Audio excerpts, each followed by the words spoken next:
Perú, sin duda la esencia de este planeta encantado. Perú milenario, mítico y sobre todo Perú mágico. Sígame y disfrútelo conmigo.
Fue hace 30 años. Aquí en Perú recibí el bautismo de fuego como investigador. Aquí, en una ciudad de Lima mucho más apacible y familiar, me enfrenté por primera vez al gran enigma de los ovnis. Aquí tuve la fortuna de contemplar dos naves no humanas. Y aquí, justamente, supe de otros formidables misterios. Las pistas de Nazca, las piedras grabadas de Ica y el candelabro de Paracas, entre otros.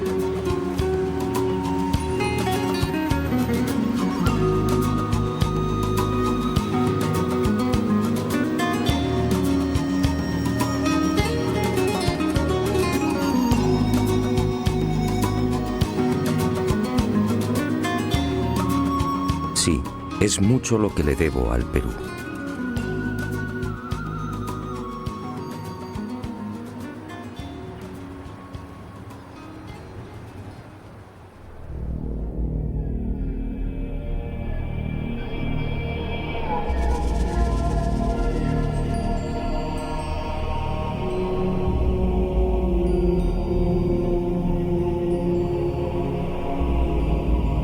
El candelabro de Paracas.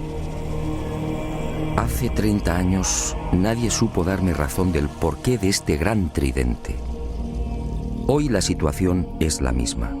Nadie sabe. Sus medidas son espectaculares. Longitud máxima 183 metros. Anchura de los brazos 3.2 metros. Profundidad de los surcos entre 1 y 1.2 metros. Y en la base un rectángulo de 20 por 14 metros.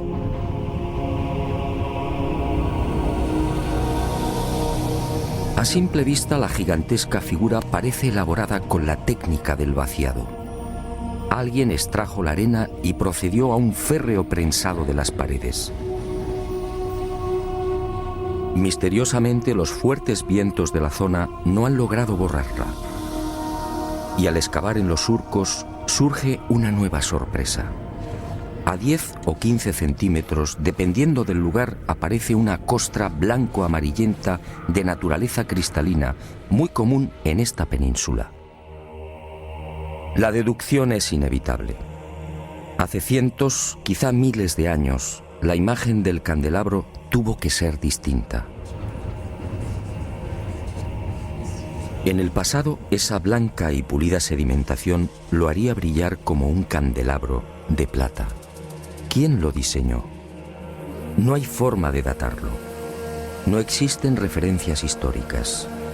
Nadie sabe cuál fue su finalidad. Para algunos se trata de un símbolo religioso. ¿Quizá el árbol de la vida? Para otros representa una constelación. ¿Quizá la cruz del sur? Hay quien asegura que estaríamos ante un signo ritual vinculado a sacrificios humanos. Sacrificios que tenían lugar en Isla Blanca y en el archipiélago de las Chincha, muy próximas al tridente. De hecho, el eje principal del candelabro aparece alineado con la primera de estas islas. Unas islas en las que han sido encontradas las momias de jóvenes mujeres decapitadas.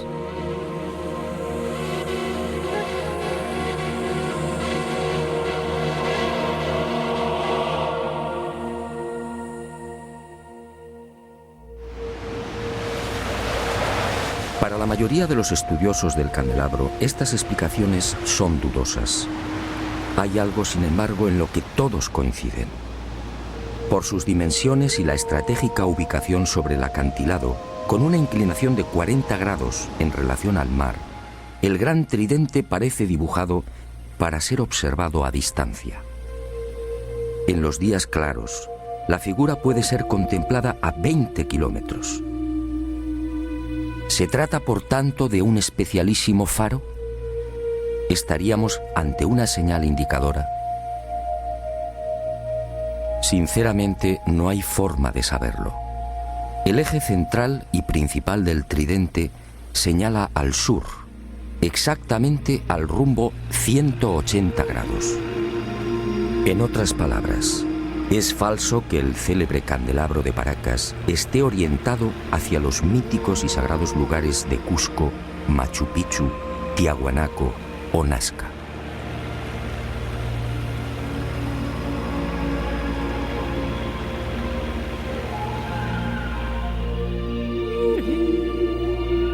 ¿Una señal indicadora? Es muy probable. Una señal para los navegantes y sobre todo para los que surcaban los cielos. Pero ¿quién tenía la capacidad de volar hace cientos o miles de años?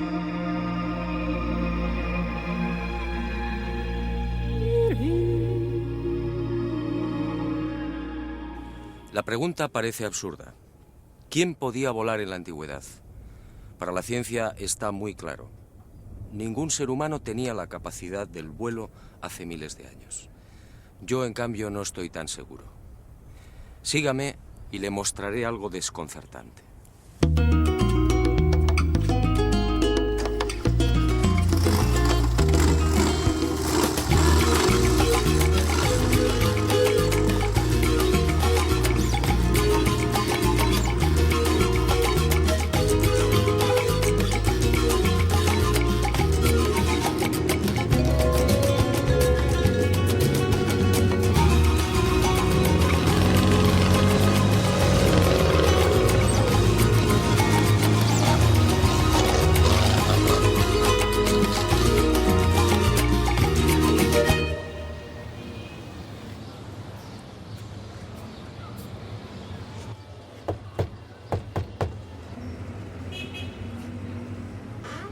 Se han cumplido 30 años desde que crucé el umbral de esta puerta por primera vez.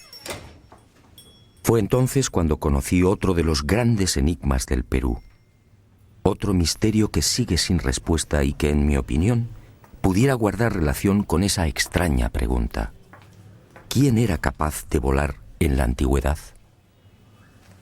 En esta casa museo y durante más de 3 décadas, el doctor Javier Cabrera Darquea, fallecido a finales del año 2001, fue reuniendo la más increíble colección de piedras grabadas. El conocimiento establecido, ¿verdad?, nos parece inamovible. Pero la ciencia ha caminado moviendo ese conocimiento y permutándolo por verdades que sí son ciertas. Ahora,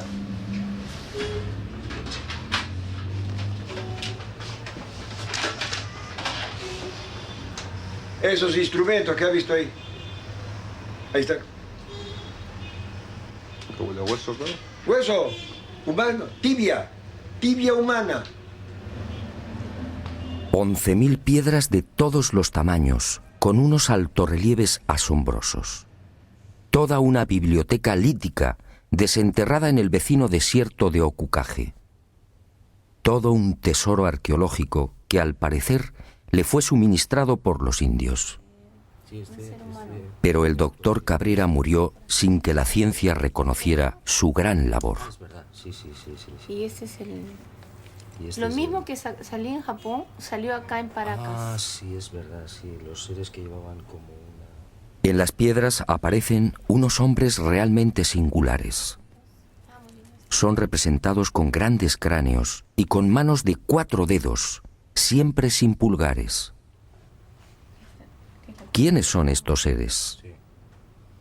En opinión del doctor Cabrera, estaríamos ante una humanidad desconocida y remota que habitó la Tierra hace millones de años.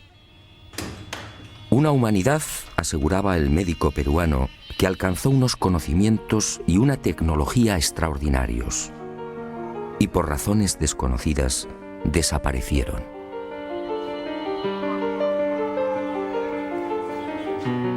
Pero antes de extinguirse, esta supuesta humanidad dejó un legado: miles de piedras grabadas con escenas desconcertantes.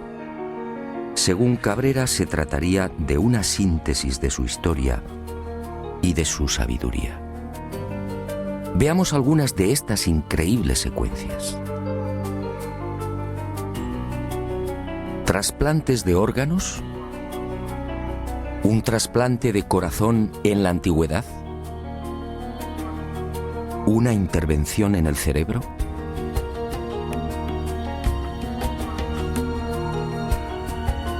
¿Transfusiones de sangre? ¿Cesáreas hace millones de años?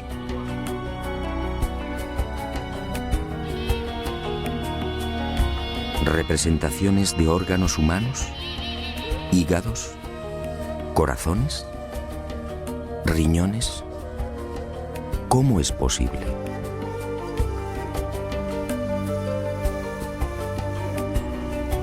¿Continentes hoy desaparecidos?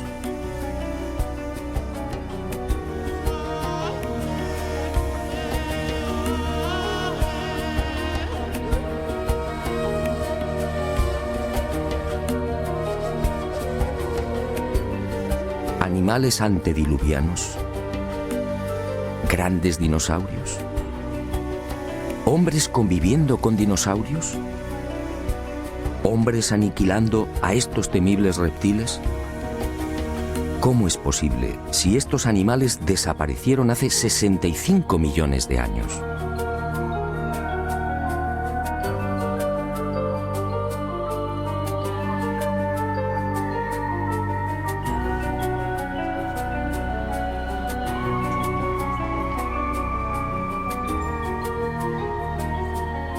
¿Canguros en América?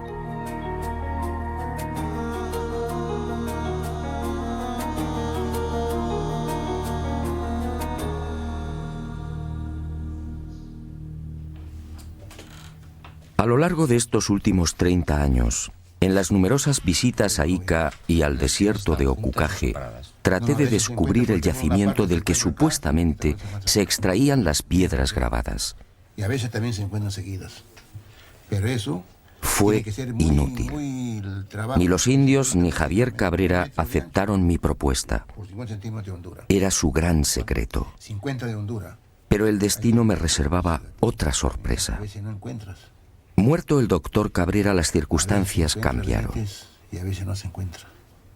Y Basilio Uchuya, el hombre que proporcionó más de 11.000 piedras al médico de Ica, quizá teniendo en cuenta mi fiel amistad hacia Cabrera, me sorprendió en esta oportunidad con una insólita noticia. Si lo deseaba, podía acompañarle hasta uno de los yacimientos. No podía creerlo. ¿Penetrar en el desierto y extraer las célebres piedras grabadas? Una operación así podía despejar de una vez por todas el espinoso y polémico asunto de la autenticidad de la biblioteca lítica.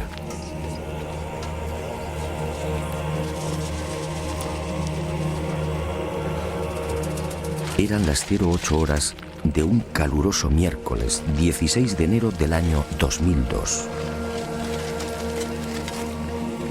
Y nervioso, esperé.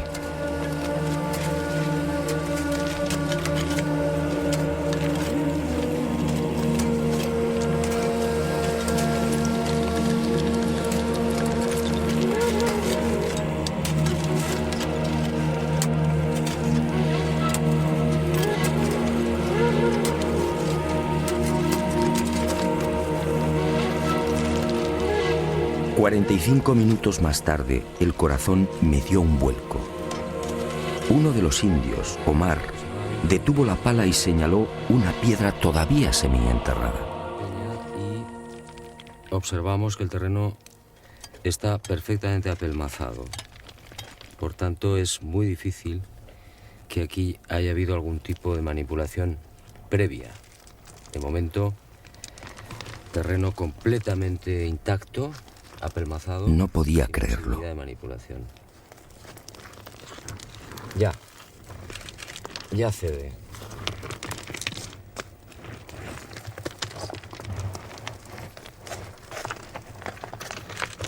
Es pesada, grande, de unos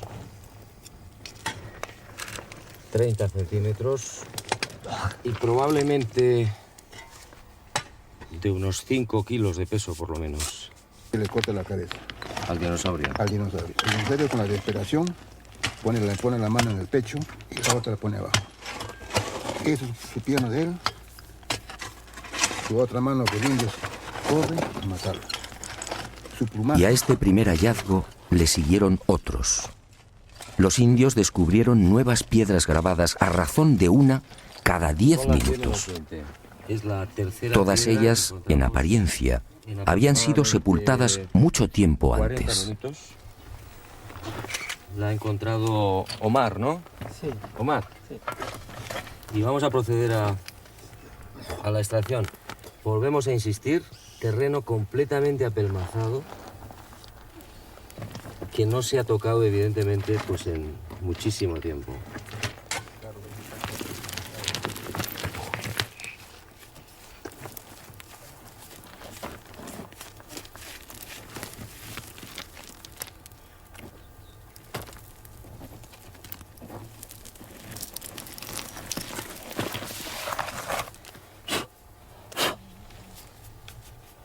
Y se bota. Aquí. Las grandes que tú le llevaste a Javier Cabrera. En la parte de allá. De allá. Bueno, esta es la cuarta piedra. Son las 10 menos 5 de la mañana. Fuerte calor. Pero creo que está mereciendo la pena porque ante nuestra sorpresa aparece una más. ¿Quién sabe cuántas puede haber aquí? En este cerro.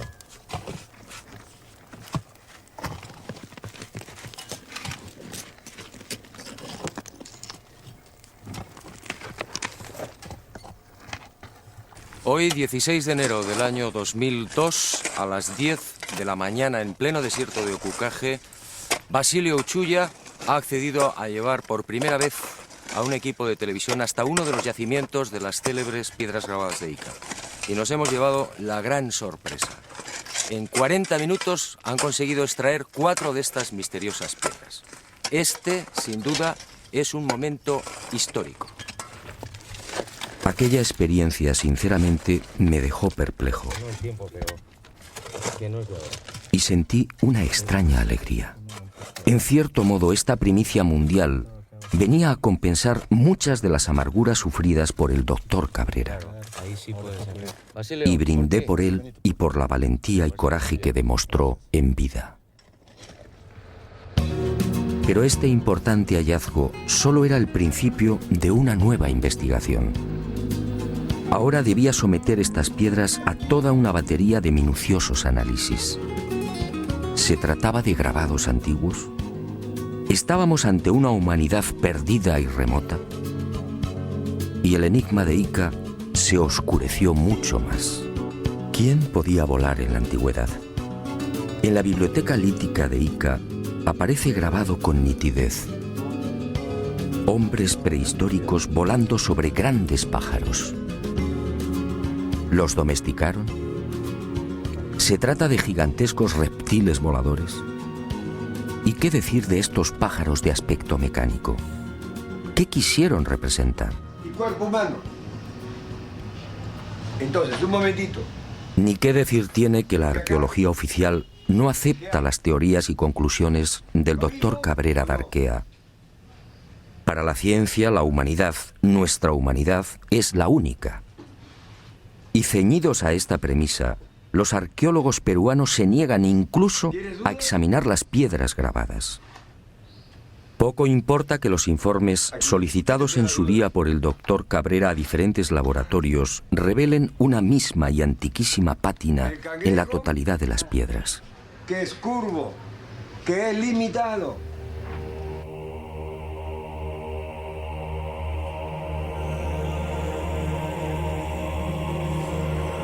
Como tampoco importa que algunas de estas piedras grabadas fueran halladas en el fondo de tumbas precolombinas.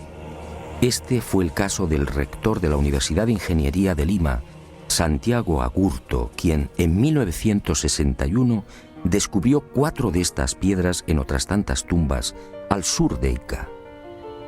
Tumbas cuya antigüedad fue estimada en 2.300 años.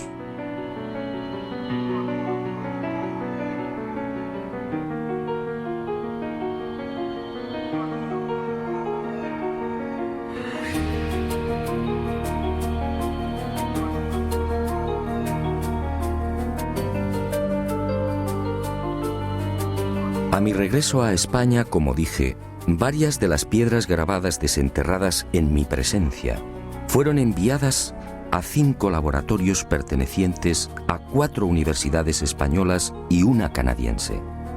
Aunque los estudios no han concluido, los primeros análisis arrojaron el siguiente resultado. En algunas de las piedras, las zonas grabadas presentan una oscura pátina, consecuencia muy probablemente de un largo proceso de oxidación natural. En palabras sencillas, esos grabados no son recientes. Pero otros estudios en otras piedras han puesto de manifiesto que las incisiones presentan una clara factura moderna. Los grabados habrían sido ejecutados con medios mecánicos motorizados. En suma, según estos análisis, y por ahora, algunas de las piedras extraídas del cerro serían recientes y otras antiguas. El enigma, por tanto, sigue en pie.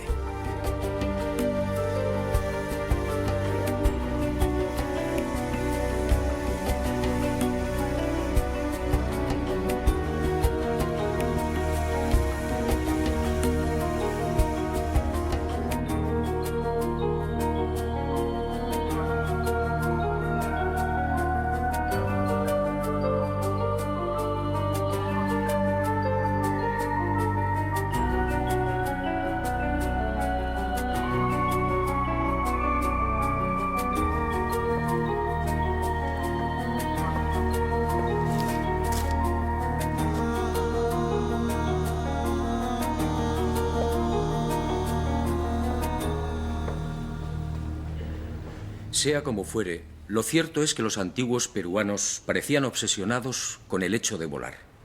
Esta es otra prueba, una prueba determinante.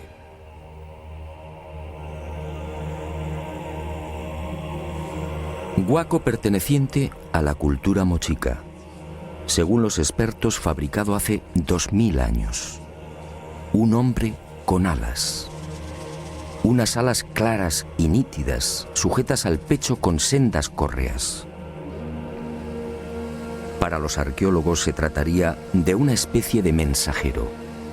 Y me pregunto, ¿un mensajero con alas provistas del correspondiente arnés? ¿No es más lógico pensar en la representación de un hombre que podía volar? Más aún, si los antiguos peruanos obviamente no estaban capacitados para practicar el vuelo, ¿no serán estos huacos y pinturas el recuerdo de otros seres que sí podían hacerlo?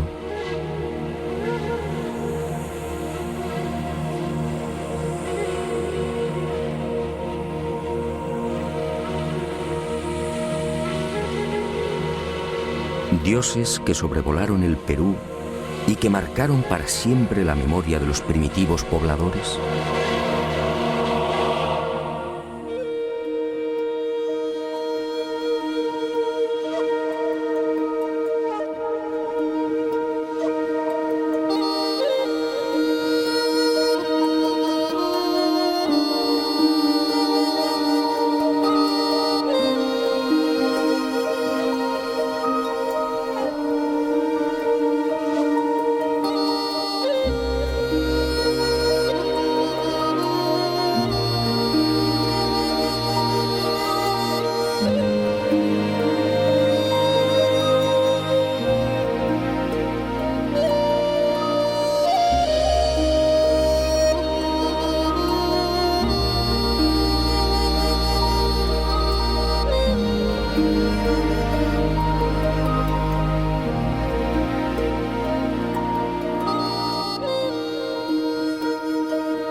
El recuerdo de unos dioses.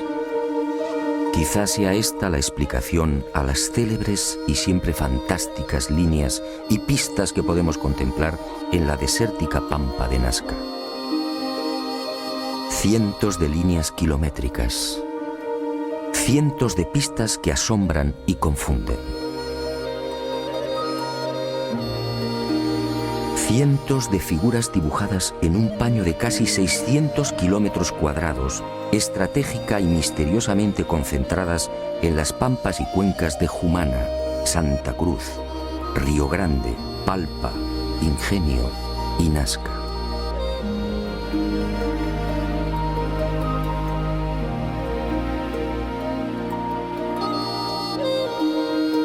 Una formidable obra desarrollada quizá como homenaje, quién sabe si como reclamo, a esas criaturas que hace cientos o miles de años surcaron los cielos del Perú.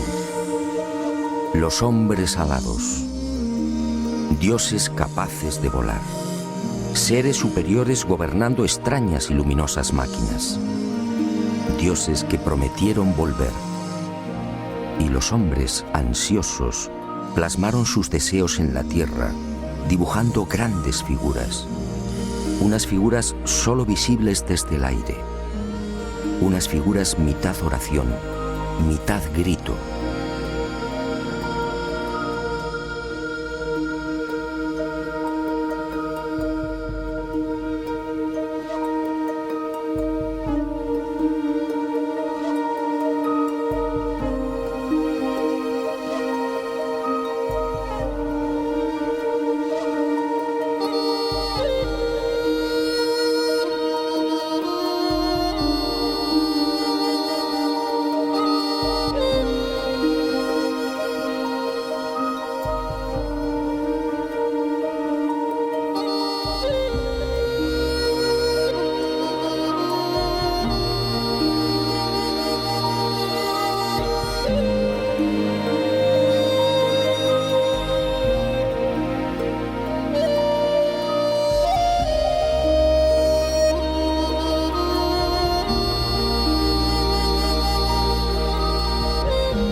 Más de 200 figuras como esta pueden ser contempladas en la actualidad en el Valle de Nazca, probablemente una de las zonas más secas de la Tierra.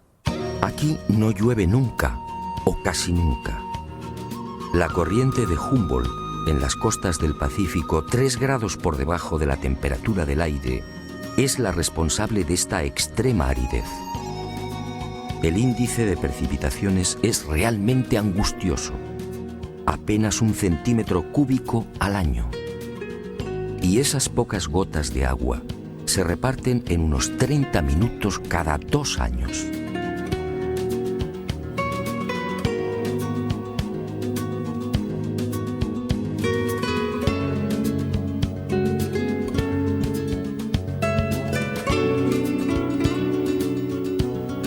Esta circunstancia ha permitido, en definitiva, que las líneas, pistas y figuras de Nazca se conserven casi intactas a lo largo de los siglos.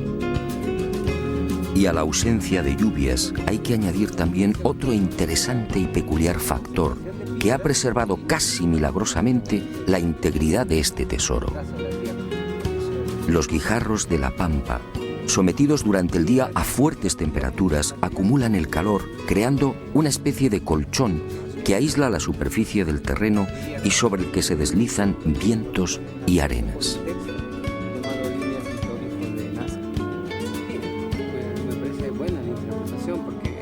Eso hace de que se genere ese colchón que tú mencionas, el Valle de Taruga o en la zona de Palpa, ¿no? Donde también vemos inmensa cantidad de...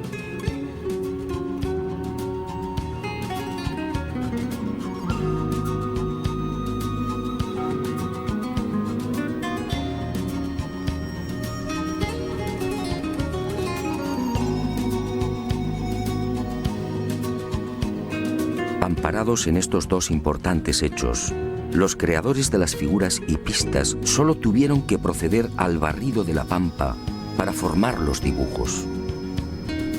Al rayar la rojiza superficie del desierto, rico en hierro, aparece de inmediato una blanca capa de sílice, y el contraste de colores da vida a los formidables geoglifos.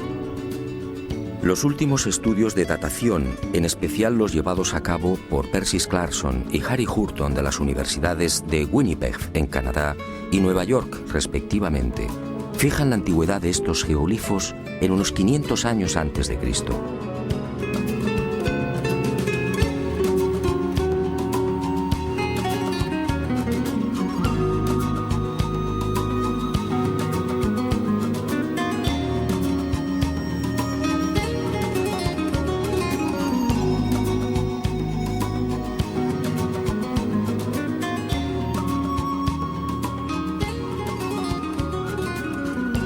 A diferencia de lo que sucede con el candelabro de Paracas, estas figuras de la pampa nasqueña sí disponen de un respaldo histórico.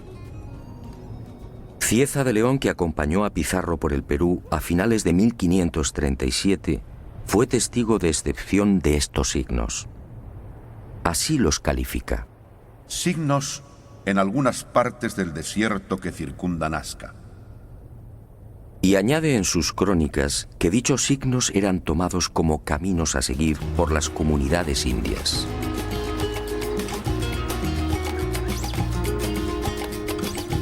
En esa misma época, otro español, el soldado Francisco Hernández, acampa durante una semana en Nazca y escribe en su diario: Los indios trazaban grandes líneas en el suelo.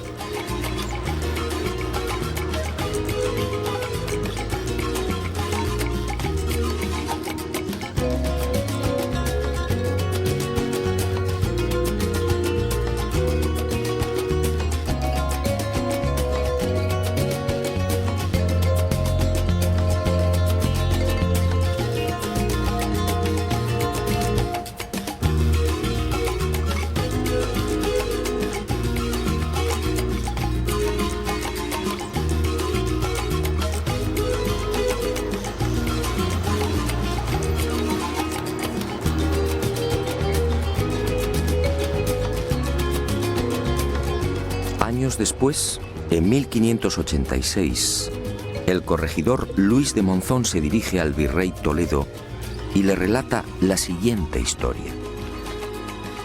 Antes que los españoles dominaran a los incas, en tiempos antiquísimos, un pequeño grupo de otro tipo de gente a la que llamaban los viracochas llegó a esta tierra. Y obedeciéndoles, los indios los siguieron e hicieron caminos que hasta ahora se pueden ver, largos como una calle, a cuyos lados construyeron muros bajos. ¿Los viracochas? ¿Quiénes eran? Cuando consulté a los indios, todos coincidieron. Señalaron al cielo y exclamaron: dioses, dioses que volaban, dioses que llegaron de Tiahuanaco y trajeron el arte y la agricultura, dioses que enseñaron cómo dibujar las líneas y figuras.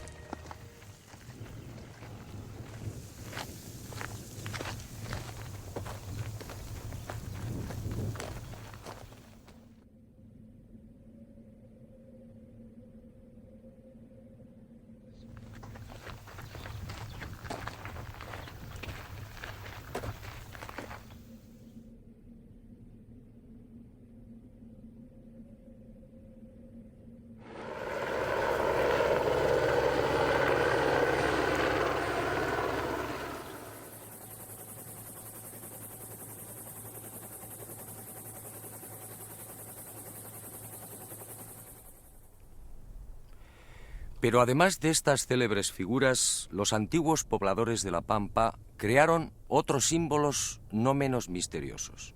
Unos dibujos que voy a ofrecerle en primicia. Sígame y juzgue por sí mismo.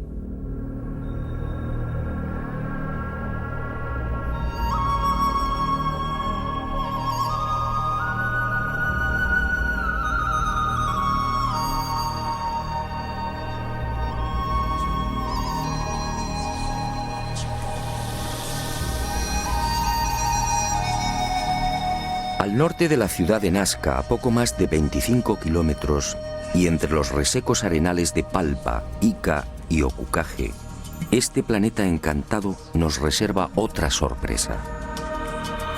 Decenas de geoglifos desconocidos.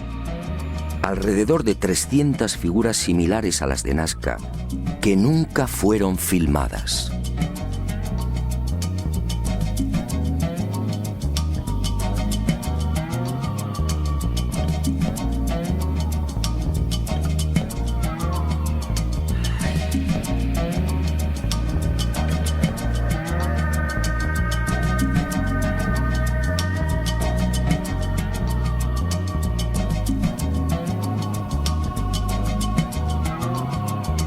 La huella de la serpiente. Más de 10.000 orificios de 1 metro de profundidad y 90 centímetros de diámetro que trepan por laderas y cerros. Nadie sabe qué significan.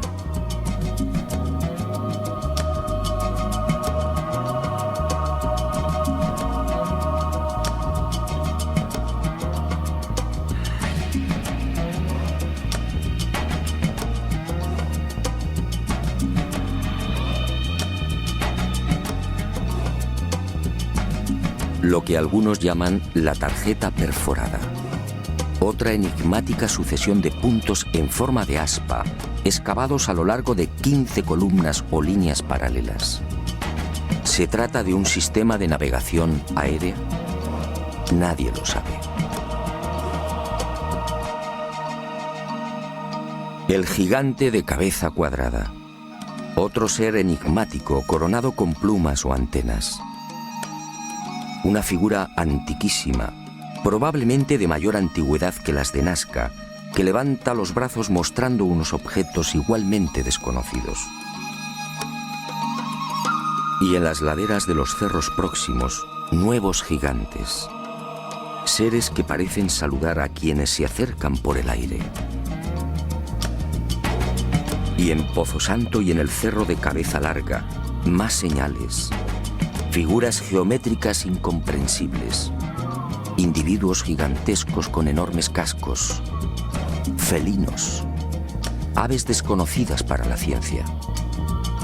Todo un misterio, un irritante misterio.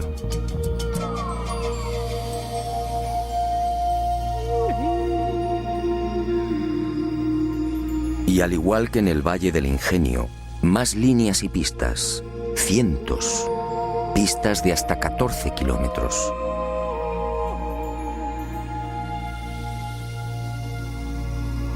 Pistas de trazado impecable, entre las que surgen elaboradas figuras de aves y flores.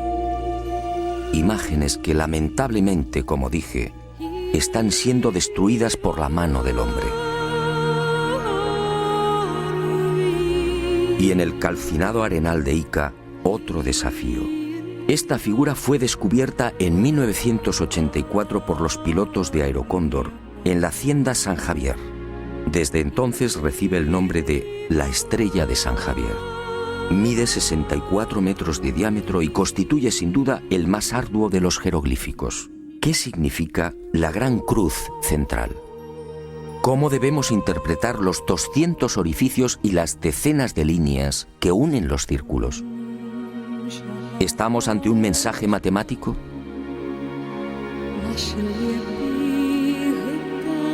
El repaso a esa otra Nazca, la Nazca olvidada, sería interminable. Y decidimos concluir con una figura que no precisa demasiados comentarios. Un colibrí de 50 metros de longitud, con algo muy especial sobre su cuerpo. Sí, todos los que lo contemplan coinciden. Un avión. Un avión dibujado sobre el cuerpo de un colibrí. Alas rectas, morro puntiagudo y todo un timón de cola. Pero, ¿quién volaba hace 2000 años?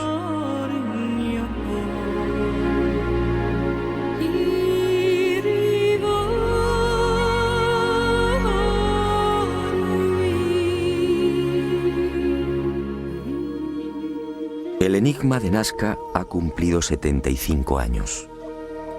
En 1927, el antropólogo Toribio Mejía era el primero en enfrentarse a este gigantesco y misterioso tablero.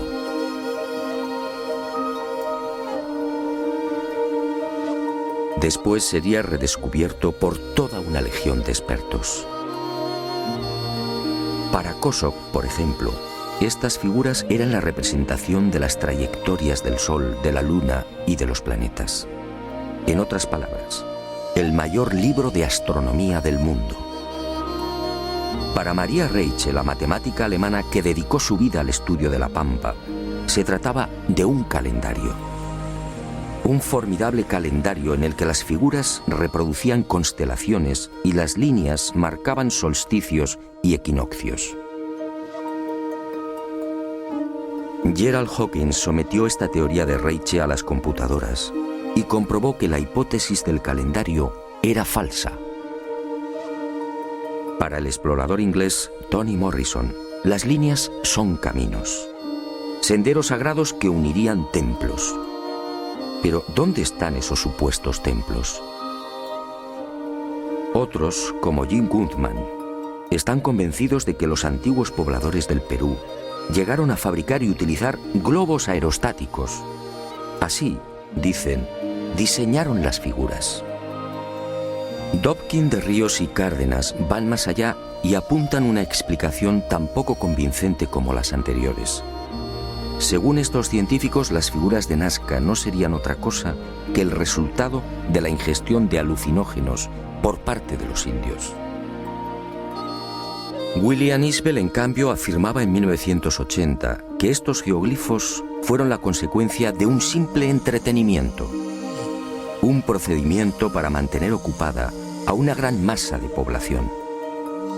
La hipótesis no se sostiene porque, entre otras razones, estas figuras fueron trazadas a lo largo de 1500 años como mínimo.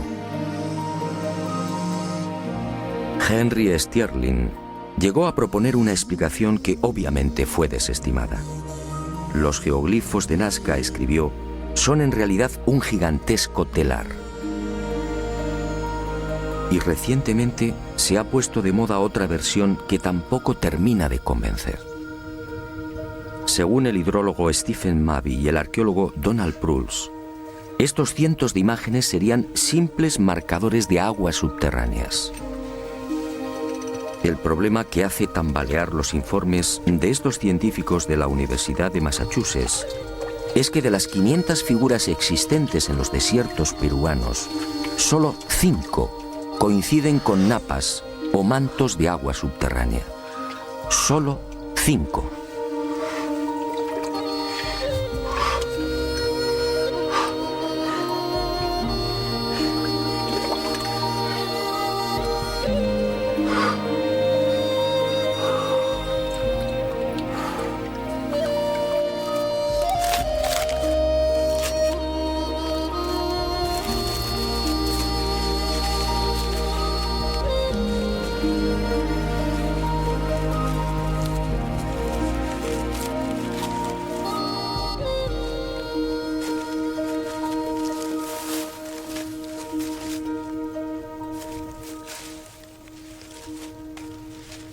Es evidente que ninguno de estos investigadores y científicos se interesó jamás por la opinión de los indígenas. Yo sí lo he hecho. Y esta es mi conclusión.